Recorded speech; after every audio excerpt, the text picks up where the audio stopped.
Bismillah, alhamdulillah, la haula wala quwwata illa billah, la yukallifullahu nafsan illa usaha, laha ma kasabat wa 'alaiha ma kasabat. Sadaqallahu ladzim, amma ba'du. Seluruh masyarakat Trenggalek yang sangat saya cintai, hari ini saya senang sekali bisa bersama dengan Romo Yai Syafi'i. Beliau adalah Ketua Majelis Ulama Indonesia Kabupaten Trenggalek, dan hari ini kita akan berbincang meskipun di situasi pandemi Covid tidak hanya kita mementingkan imun tetapi juga kekuatan iman. Nah, makanya hari ini kita akan mengaji bersama beliau tentang hal-hal apa saja yang berkaitan dengan situasi Covid-19 di kacamata baik pribadi Romo Yai Syafi'i maupun beliau sebagai Ketua Majelis Ulama Indonesia. Pripun Yai, kabaripun sehat Yai? Alhamdulillah, hari ini sehat, walafiat, akan melaksanakan aktivitas pada biasa. Amin amin. Yai, niki situasi Covid ini kan cukup berat gitu ya. Secara psikis, kesehatan di Trenggalek kasus meningkat beberapa bulan terakhir, kematian juga meningkat, kemudian asrama kita belum cukup, kita menambahkan, terus masyarakat juga karena beberapa kebijakan pusat ada yang berdampak terhadap ekonomi. Pripun ya cara merespon kita sebagai orang yang beriman ketika diberikan ujian berupa wabah seperti ini, pripun ya? Assalamualaikum warahmatullahi wabarakatuh. Kepada seluruh masyarakat Kabupaten Trenggalek, temanipun para kiai, para sesepuh, sepini sepuh, para masyayikh, alhamdulillah Allah niki saged ketemu kalian Bapak Bupati dalam rangka untuk watawasau bil haq, watawasau bis sabri. Allah sampun dipun dawakan bilih situasi saat ini masih dalam keadaan pandemi Covid-19. Tentunipun sebagai seorang muslim niki sampun wonten panduan. Terus yang namanya Covid ini kalau dalam bahasa agama ini biasa disebut namanya taun, wabah. Nah ini kados pundi sikap kula panjenengan sebagai seorang muslim. Nah tentunya kula panjenengan ada namanya husnudzon kalian Allah. Nah husnudzon kalian Allah. Sebab dawe wonten hadis qudsi, ana inda dzonni abdi bi falyadzunna bi ma syaa. Terus aku Allah ini sesuai dengan sangkaan hamba. Jadi bersangkalah baik pada aku. Bahkan yang lebih tegas lagi Allah dahuni dalam hadis qudsi, idza ahabballahu qauman.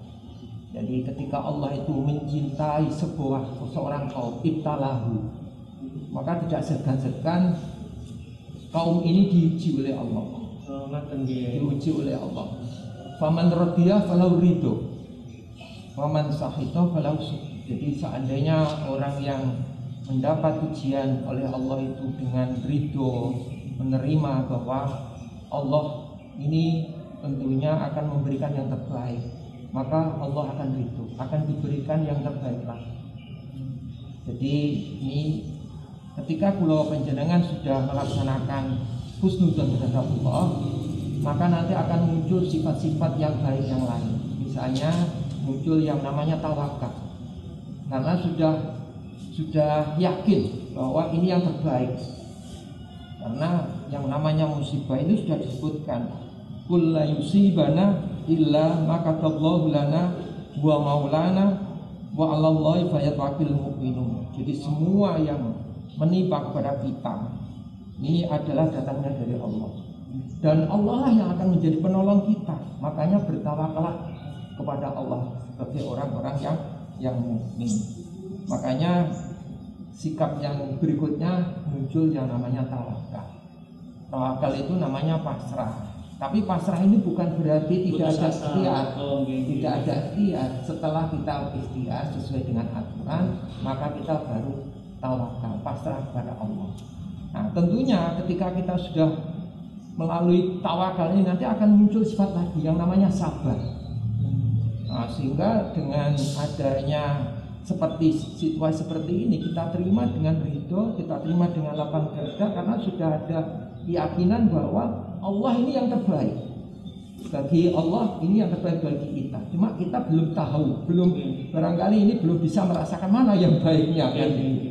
Nah, jadi ini maka muncul yang namanya sabar. Bahkan di dalam hadis itu disebutkan bahwa ini langsung saja artinya dari Aisyah, aku bertanya kepada Rasulullah tentang taun atau tadi saya katakan wabah.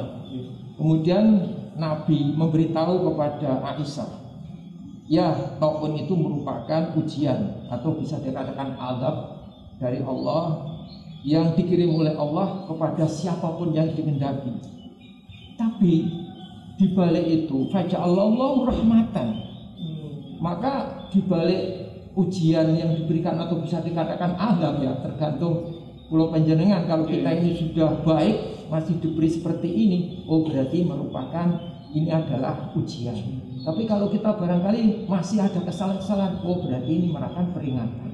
Maka ini adalah menjadi rahmat, akan menjadi kasih sayang oleh Allah kepada kaum mukminin. Falaisa min adin yaqutun. Maka seandainya ada seorang hamba yang oleh Allah diberi taun, diberi wabah, fayamkusu fi baladihi sabirun, maka dia tetap berada di negerinya, di wilayahnya dengan keadaan sabar dan dia yakin ya'lamu annahu la yusibahu, semua ini adalah datangnya dari Allah, maka orang ini diberi pahala seperti pahalanya orang yang syahid. Masya Allah. Jadi terus menawi saya boleh menyederhanakan ya, berarti ketika kita ditimpa ujian berupa wabah seperti ini, ya memang mungkin ini ada bagi kita yang mau melihat ke dalam bahwa saya banyak kesalahan, dan ketika diperingatkan itu bukan berarti kemudian Allah itu ya mungkin Allah saya yakin rahman-rahimnya Allah ini lebih besar gitu. Jadi kalau Allah tidak sayang dengan kita, nggak mungkin kita ini diingatkan seperti ini kan, ngaten nggih. Berarti kita harus husnudzon. Dan kemudian ketika kita tetap berikhtiar, sabar di dalam suatu menghadapi kondisi wabah, itu sama seperti syahid ngaten nggih. Masya Allah, karena kita berjuang sabar terhadap adanya wabah ini. Jadi bahkan kita harus yakin tadi dikatakan yang namanya husnudzon. Ini juga dikatakan inna rahmati taglibu ghadabi. Rahmatku itu mengalahkan murkaku. Iya, insyaallah. Jadi ya Allah itu punya sifat-sifat yang Rahman Rahim, juga murka juga punya, tapi rahmatnya lebih besar dan kita daripada sayangnya Allah lebih besar. Harus kita yakini. Ya, jadi dengan munculnya ini maka timbul yang namanya semakin menambah keimanan kita, karena akan muncul yang namanya tawakal, kemudian sabar. Bahkan di dalam panduan yang lain itu tidak hanya sabar, juga bersyukur. Masya Allah, alhamdulillah. Jadi ini disebutkan sungguh menakjubkan kehidupan orang mukmin. Semuanya serba enak, semuanya serba ditanggapi baik. Apabila ditimpa suatu kesulitan, ya musibah, maka dia bersabar. Apabila diberi kenikmatan, dia bersyukur. Jadi kita di samping bersabar, ternyata juga masih bersyukur. Jadi ternyata kita ini meskipun suasana pandemi, mungkin kita punya teknologi canggih sehingga komunikasi bisa dengan HP, bisa seandainya. Jadi kita harus membayangkan yang terburuk, bayangkan dan di tempat lain di luar Jawa, di Jombang, di mana sekarang banjir, longsor, sudah pandemi, ingin banjir, Masya Allah. Nah, mungkin kita ada yang lebih beruntung hanya dihadapkan pandemi, tidak dengan bencana yang lain. Nah, ini juga kita disyukuri ngaten nggih. Ya, jadi di samping kita juga bersabar, kita masih bersyukur karena masih tidak lebih berat lagi. Jadi kita memandang bahwa seandainya lebih berat lagi kan. Jadi itu masih kembali kepada husnudzon pada Allah. Lajeng ngeten nggih, apakah kan dulu tadi di hadis Ibu Siti Aisyah kemudian Rasulullah telah pernah membahas masalah taun. Apakah di zaman Nabi atau di zaman sahabat itu ada kisah pernah ada kejadian satu wabah begitu ya, terus kemudian bagaimana apa namanya cara masyarakat sekitar ketika itu di zaman itu menghadapi satu wabah itu? Jadi pada zaman Nabi, ketika Nabi itu berada di Madinah, itu ada yang namanya penyakit lepra atau kusta. Kusta. Jadi kalau dalam bahasa itu namanya ada semacam ini ya. Jadi ada semacam namanya baros, junun, judam. Nah, sehingga pada waktu itu Nabi memberikan fatwa sabdanya gini, la tudhimu an-nadhara ilal majrumi. Janganlah kamu terus-menerus melihat orang yang mengidap penyakit kusta. Hadis riwayat Bukhari. Jadi waktu itu terjadi yang namanya wabah lepra atau semacam kusta. Nah, sehingga Nabi mengimbau kepada masyarakat untuk tidak dekat-dekat. Karena itu dianggap sebagai penyakit menular. Makanya kalau istilah sekarang ini ada istilah karantina, menjaga jarak. Ini hanya bahasanya yang berbeda, tapi maksudnya itu insya Allah sama. Jadi itu. Kemudian pada zaman Umar itu juga pernah terjadi. Jadi Umar itu waktu itu dari Madinah, Umar sebagai khalifah dari Madinah akan mengadakan perjalanan ke Syam. Ya, Syam itu kalau sekarang ya ada mengatakan Palestina, Suriah dan ya daerah-daerah seperti itu.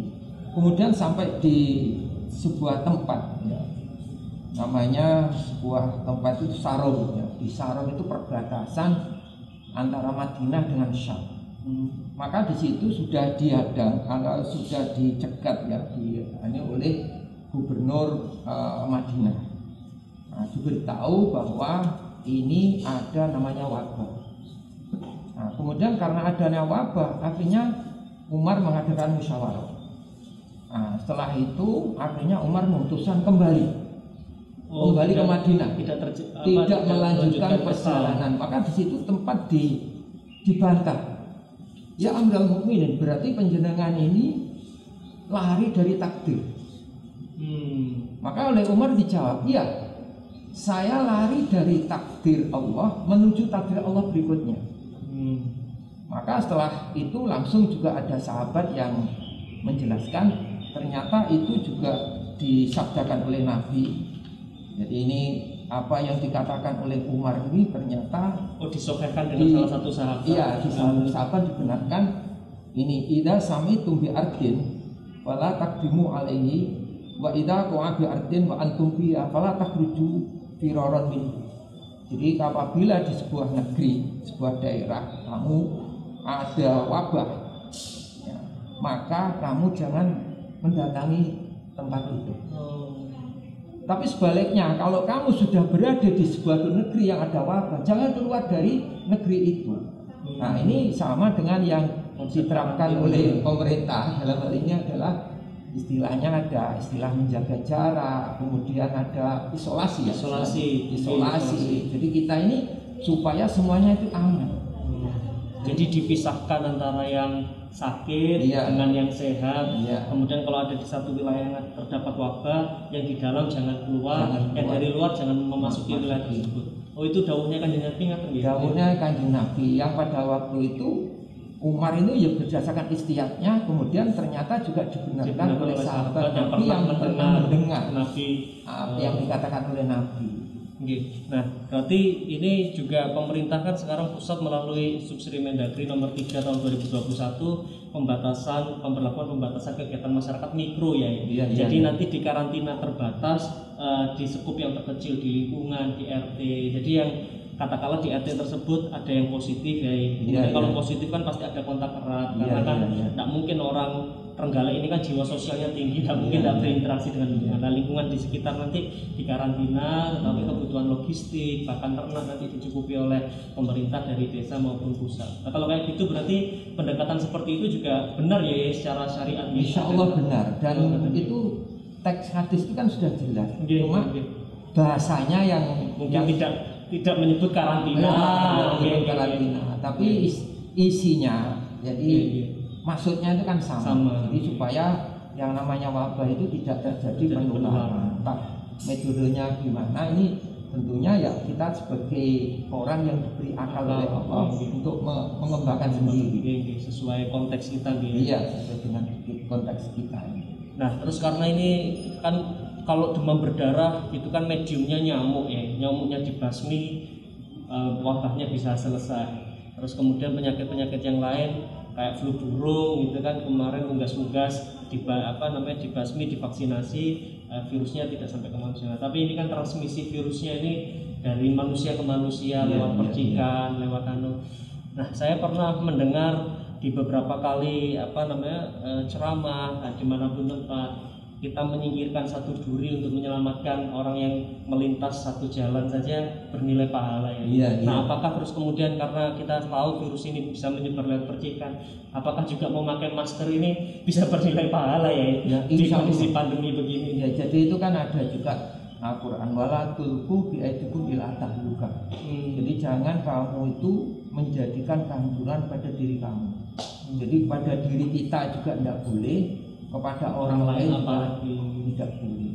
Jadi insya Allah apa yang telah kita lakukan di dalam rangka untuk menjaga kehidupan manusia supaya manusia ini juga tidak menjadikan penularan kepada manusia yang lain, ini juga nilai yang ibadah. Karena ibadah itu punya arti yang sangat luas. Ada ibadah mahdhah, ibadah yang murni. Nah, seperti sholat, puasa, ada yang baru mahdhah. Jadi ada ibadah sosial. Ya, seperti tadi Bapak mengatakan, misalnya ada duri di jalan, kalau nanti ada orang lewat, ini bisa terjadi kena, akhirnya disingkirkan. Ini juga sudah nilai ibadah. Jadi segala sesuatu yang dilakukan yang tidak bertentangan dengan syarak dalam rangka untuk mencari keridhaan Allah, ini ada nilai ibadah. Itu sangat luas sekali dalam bentuk apapun. Bahkan dulu ketika pada zaman Nabi itu pernah mengatakan begini. Waktu itu berada di Serambi kalau istilah di sini. Beliau Rasulullah itu mengatakan, sebentar lagi ada seorang laki-laki calon penghuni surga lewat.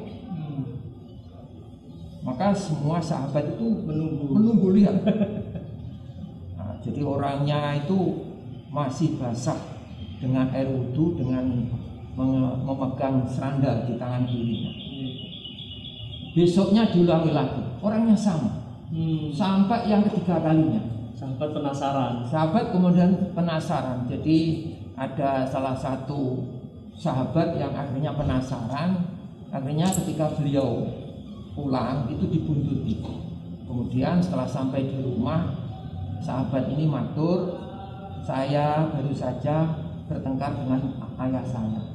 Saya khawatir kalau saya nanti pulang, nanti abah saya masih marah, saya nanti juga belum menerima, saya takut kalau tidak berbirrul walidain.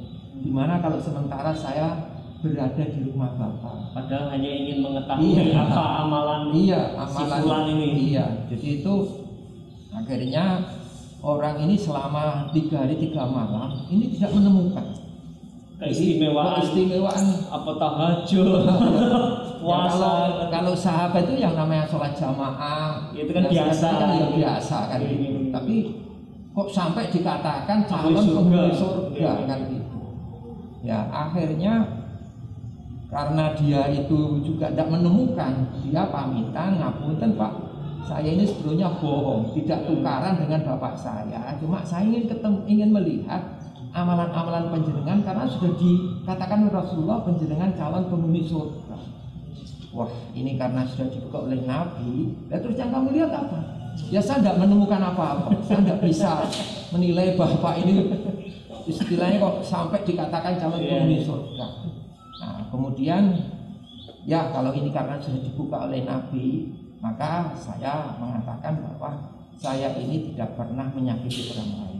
Tidak pernah menyusahkan orang lain, tidak pernah kita ini istilahnya hubungan hablum minan nasnya ini dalam keadaan baik. Jadi di samping hablum minallahnya jelas, ini juga hablum minan nasnya. Nah, apa yang kita lakukan di dalam rangka mengurangi wabah ini salah satu yang terkait dengan hablum minan nas. Jadi insya Allah ini bernilai ibadah, bahkan bisa juga ya kelihatannya itu sepertinya bukan merupakan ibadah mahdo ya, tapi bisa juga ini bisa menjadikan amal kita ini diterima oleh Allah Subhanahu wa taala. Kalau dengan niat yang tulus ya, jadi kita berdisiplin memakai masker, disiplin mematuhi protokol kesehatan karena kita tidak ingin orang lain susah. Mungkin kita tidak takut, tapi orang lain mungkin bisa jadi takut, atau mungkin wah ini nanti pihak-pihak petugas kalau kita tidak disiplin bagian garda depan, bagian kesehatan, wah ini nanti saya yang nampani kalau barangkali itu kan juga menyusahkan orang lain. Jadi kita diniatkan seperti itu, insya Allah ada nilai. Terus tadi kalau kita simpulkan dari obrolan kita ada 3 poin yang saya garis bawahi. Yang pertama bahwa di masa pandemi seperti ini, taun ya atau wabah seperti ini, kita harus husnudzon, percaya bahwa kasih Allah, Rahman Rahim Allah lebih besar daripada semua mungkin ujian yang kita terima. Sehingga kalau kita bisa menerima lapang dada, insya Allah ada rezeki yang tidak kita sangka-sangka, ada hikmah yang besar yang mungkin akan kita dapatkan. Kemudian yang kedua, ternyata di masa sahabat Umar, kemudian ketika di masa Rasulullah pun sudah pernah ada situasi seperti ini.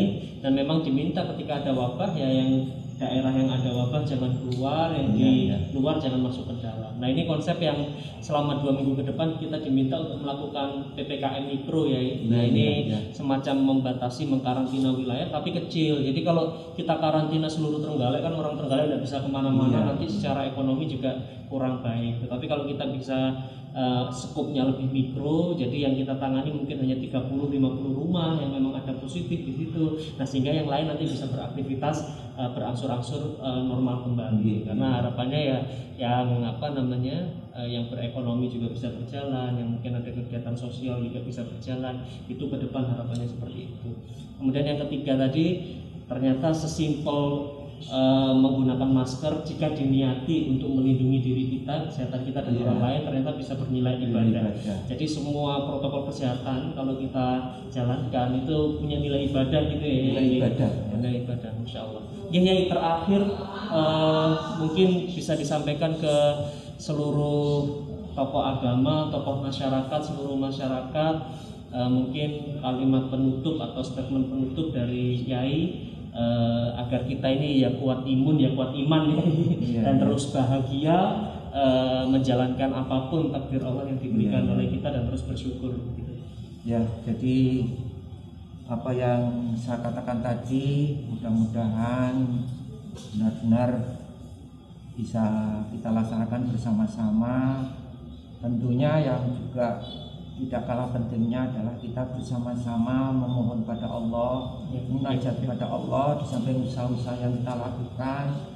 Kalau ini dilakukan secara bersama-sama, mudah-mudahan dengan berdoa mudah-mudahan apa yang menimpa kepada bangsa termasuk di Kabupaten Trenggalek ini segera diangkat oleh Allah Subhanahu wa taala. Insyaallah dengan kita munajat bersama-sama, kita berdoa bersama-sama, dengan ketulusan kita bersama-sama, tidak saling menyalahkan, ayo kita pikul bareng-bareng ini ya. Tentunya barangkali yang kena dampak yang terkait dengan ekonomi mohon untuk bersabar, mudah-mudahan nanti diganti yang lebih baik lagi oleh Allah. Ya, jadi memang ada yang terkena langsung ya dengan kebijakan-kebijakan ini. Insya Allah ini dengan niat yang tulus, dengan yang baik, mudah-mudahan Allah segera mengangkat apa yang menjadi ujian kita bersama. Kiranya cukup sekian. Ada kurang lebihnya saya mohon maaf, ada kesalahan juga saya juga minta maaf. Terakhir nih ya, katanya sedekah itu bisa menghalau bala atau musibah. Nah ini kan saya sedang mengajak-ngajak seluruh ASN ini gajinya saya minta disisihkan ke Basnas ya untuk membantu yang terkarantina. Mungkin kalau ada sisa yang terdampak langsung nanti, kemarin sudah ada sekitar 100 juta di Basnas ditambah 200 dari anggaran operasional Bupati untuk bantu UMKM. Nah ini ada dalilnya tidak sedekah itu the power of sedekah ini, biar seluruh rekan-rekan saya yang ASN ini atau mungkin masyarakat yang mungkin merasa di situasi pandemi kehidupannya lebih mending dari yang lain, katakanlah wah saya punya hajat ini menikahkan anak, karena di pandemi tidak bisa bikin hajatan, saya ingin sedekah gitu, bantu beras atau bantu makanan untuk yang terkarantina. Nah ini bagaimana ya secara dalilnya, terus kemudian mungkin nilai ibadahnya? Terus wonten dalil as-shadaqatu lidaf'il bala. Jadi sedekah itu bisa menolak bala. Bahkan ada juga dawu amrodokum sedekah. Tambanono penyakitmu dengan namanya sedekah. Jadi insya Allah yang namanya sedekah, terutama di masa yang seperti ini, banyak saudara-saudara kita yang sangat membutuhkan ini, maka bentuk kepedulian kita ini sangat nilai sekali, bahkan termasuk tolak bala ini. Tolak bala ini adalah sedekah. Nah ini Pak Sekda beserta seluruh jajaran, ayo semakin banyak sedekah nanti semakin aman ini di Kabupaten Trenggalek dan seluruhnya.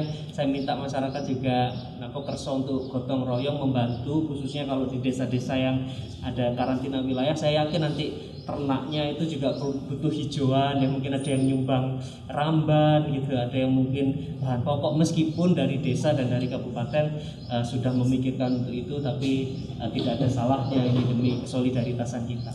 Kiai terakhir ditutup dengan doa, ya kula suwun doa, kita doa bersama agar diamini juga nanti oleh seluruh pemirsa. Semoga doa ini diijabah oleh Allah Subhanahu wa taala.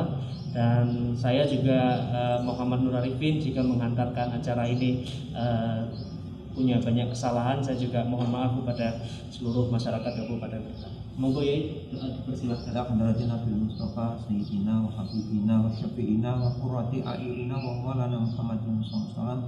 Bismillahirrahmanirrahim. Ya muslimin wa sahabat tabi'in wa tabi'in jami'a awliya wa syuhada wa sholihin khususan di wilayah Trenggalek. Syaulillahi lana wa lahumul Fatihah. A'udzu billahi minasyaitonir rajim. Bismillahirrahmanirrahim.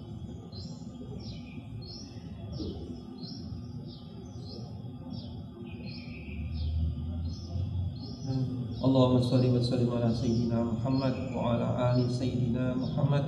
Alhamdulillahil alamin. Amin. Hamdan yuwafi ni'amahu wa yukafi mazidah. Ya Rabbana lakal hamdu kama yanbaghi li jalali wajhika wa 'azimi sultanik.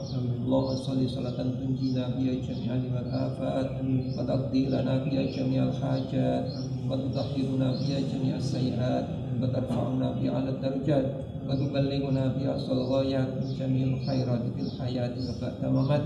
Allahumma sholli wa sallim ala sayyidi Muhammadin tafa'u bi ana ta'na wa ta'un ya man idza arada syai'an an yaqula lahu kun fayakun kun fayakun kun fayakun. Allahumma adfa'na al-ghala wal bala wal waba wal fahsya wal munkar was suyuf al mukhtal wasyadid mihan ma dhahara min wa batan an baladina Indonesia ada khasah wa min buldanil muslimina amah innaka ala kulli syai'in qadir. Rabbana taqabbal minna innaka antas samiul alim wa tub alaina innaka antat tawwabur rahim. Rabbana zalamna anfusana wa illam taghfir lana wa tarhamna lanakunanna minal khasirin. Rabbana la tuzigh qulubana ba'da idh hadaytana wa hab lana min ladunka rahmah. Rabbana la tu'akhidna in nasina aw akhtana. Rabbana wa la tahmil alaina isran kama hamaltahu 'alal ladzina min qablina. Rabbana wa la tuhammilna ma la taqata lana bih wa'fu 'anna waghfir lana warhamna anta maulana fansurna 'alal qawmil kafirin. Rabbana atina fid dunya hasanah wa fil akhirati hasanah wa qina 'adzabannar. Subhana rabbika rabbil izzati amma yasifun wa salamun 'alal mursalin walhamdulillahi rabbil alamin. Haqqi wa sirri wa nuri suratil Fatihah.